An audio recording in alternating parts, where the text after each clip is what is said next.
এই চাকরি যাওয়ার কয়েকদিন আগে অমিত শাহর সাথে মিটিং করছে বিকাশবাবু, অভিজিৎ গাঙ্গুলি, শুভেন্দু অধিকারী। কিসের মিটিং? বিকাশবাবু কিসের জন্য মিটিং করছে অমিত শাহর সাথে, অভিজিৎ গাঙ্গুলির সাথে গিয়ে? তার মানে ডাল মে কুছ কালা হ্যায়। মিটিংয়ের কয়েকদিন পরে শুভেন্দু অধিকারীকে বলতে শোনা গেল যে আগামী সপ্তাহে বোম ব্লাস্ট হবে, বোমা ব্লাস্ট হবে।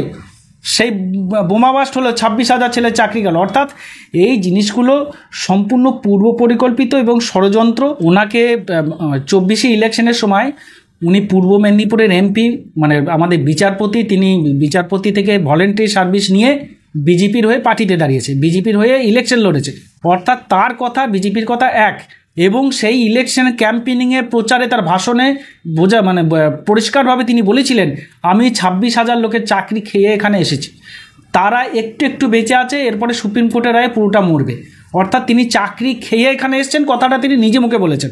আর আজকে যে অভিজিৎ গাঙ্গুলির মিটিংয়ের কথা বলছেন, আমিও দেখেছি টিভিতে, তার বাড়ির সামনে 4 জন লোক দাঁড়িয়ে আছে, মানে 4 জন ছেলে মেয়ে দাঁড়িয়ে আছে, 4 জন, তার মধ্যে 2 জনকে বুম দেখালো যে আপনারা কি অভিজিৎ গাঙ্গুলির সাথে মিটিং করতে এসেছেন? বলছে আমি পার্সোনাল ব্যাপার আমি কিছু বলবো না।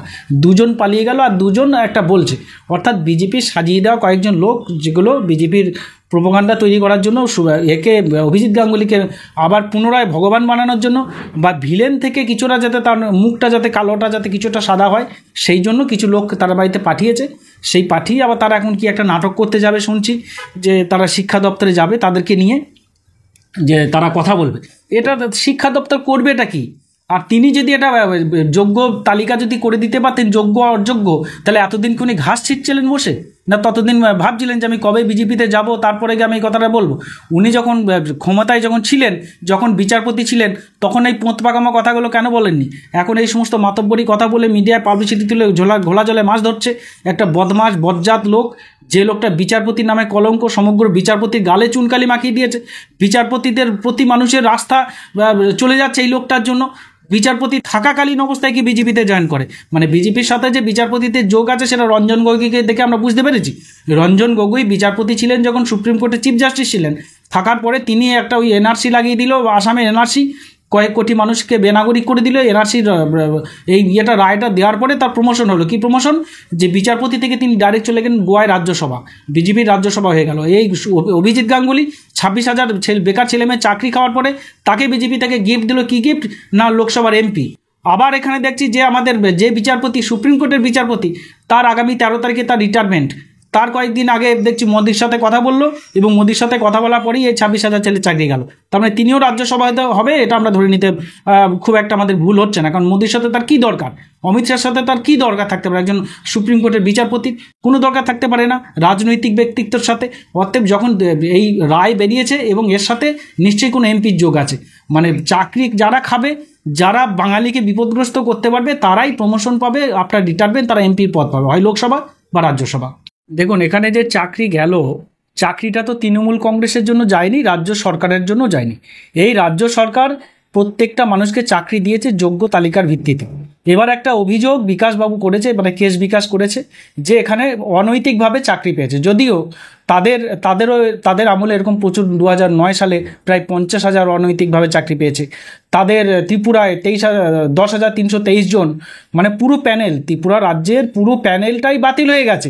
মানে যে বিজেপি গভর্নমেন্ট আসার পরে বলেছে যে সিপিএম গভর্নমেন্ট ত্রিপুরায় থাকাকালীন অনৈতিকভাবে চাকরি দিয়েছে, অর্থের বিনিময়ে চাকরি দিয়েছে, যার জন্য পুরো প্যানেল 10,323 জনের প্যানেল টোটালটাই বাতিল ত্রিপুরায়।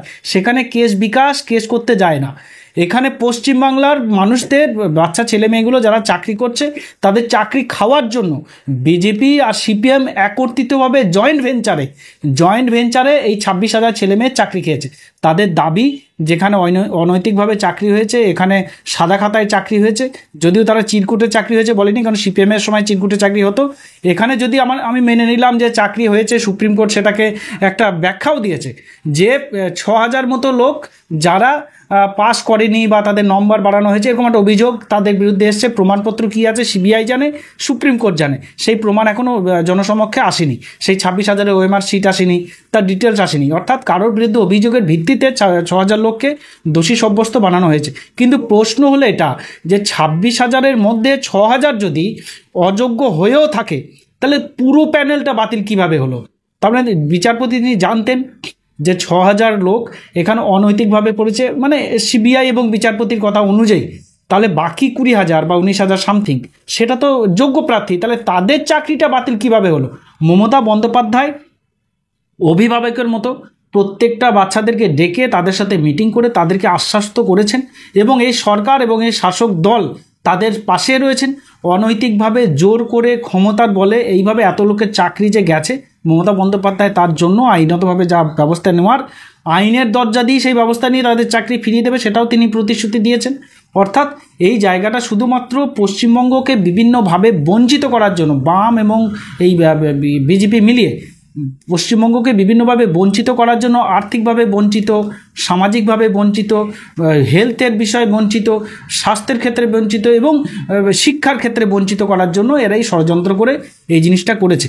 কিছু কিছু ছবি আমরা এখন আবার বাজারে দেখতে পাচ্ছি যে এই চাকরি যাওয়ার কয়েকদিন আগে অমিত শাহর সাথে মিটিং করছে বিকাশবাবু, অভিজিৎ গাঙ্গুলি, শুভেন্দু অধিকারী। কিসের মিটিং? বিকাশবাবু কিসের জন্য মিটিং করছে অমিত শাহর সাথে, অভিজিৎ গাঙ্গুলির সাথে গিয়ে? তার মানে ডাল মে কুচ কালা হ্যায়। মিটিংয়ের কয়েকদিন পরে শুভেন্দু অধিকারীকে বলতে শোনা গেল যে আগামী সপ্তাহে বোম ব্লাস্ট হবে, বোমা ব্লাস্ট হবে। সেই বোমা ব্লাস্ট হলো 26,000 ছেলের চাকরি গেল। অর্থাৎ এই জিনিসগুলো সম্পূর্ণ পূর্ব পরিকল্পিত এবং ষড়যন্ত্র, রাজ্য সরকারকে, শাসক দলকে কালিমালিপ্ত করার জন্য, বেকার ছেলে মেয়েদের জীবন নিয়ে ছিনিমিনি খেলার জন্য। যেখানে মমতা ব্যানার্জি পরিষ্কারভাবে বলেছেন যে কারো চাকরি যাবে না, তার জন্য আইনের দরজা দিয়ে তাদের চাকরি ফেরত আনার ব্যবস্থা করবে এবং সেই মতোই করছে। প্রথম পর্যায়ে যাদের চাকরি, মানে যারা যোগ্য, সুপ্রিম কোর্টের কথা অনুযায়ী যারা যোগ্য, তাহলে পরে সেই তাদের চাকরিগুলো আগে ব্যবস্থা করছে। দ্বিতীয় কথা হলো যে তাদের বিরুদ্ধে অভিযোগ যে 6,000 লোক অনৈতিকভাবে চাকরি পেয়েছে, অর্থের বিনিময়ে চাকরি পেয়েছে, তখন সেটা নিয়ে স্কুটনি হবে যে কাকে টাকা দিয়েছে, কিভাবে টাকা দিয়েছে, কোথায় ওই মার্কশিট, সেটা নিয়ে তখন আবার স্কুটনি হবে। এবার তারপরে যদি প্রমাণিত হয় যে ওই 6,000 লোক টাকার বিনিময়ে বা অনৈতিকভাবে চাকরি পেয়েছে, তখন 6,000 লোকের চাকরি হবে না। আর যদি এটা মিথ্যা বিজেপির ষড়যন্ত্র হয়, সিপিএমের ষড়যন্ত্র হয়, তাহলে ওই 6,000 লোকও চাকরি পাবে। মমতা বন্দ্যোপাধ্যায়ের এই রাজ্যে কোনোভাবে কোনো ষড়যন্ত্র, কোনো কিছু কেউ করে এইভাবে কালিমালিপ্ত করতে পারবে না। সাময়িক হয়তো মিডিয়া এটা নিয়ে পাবলিসিটি করছে, একটা রাজনৈতিক একটা প্রোপাগান্ডা তৈরি করেছে, কিন্তু এটা ধূপে টিকবে না, কয়েকদিন পরেই এই পর্দা ফাঁস হয়ে যাবে। এই চাকরি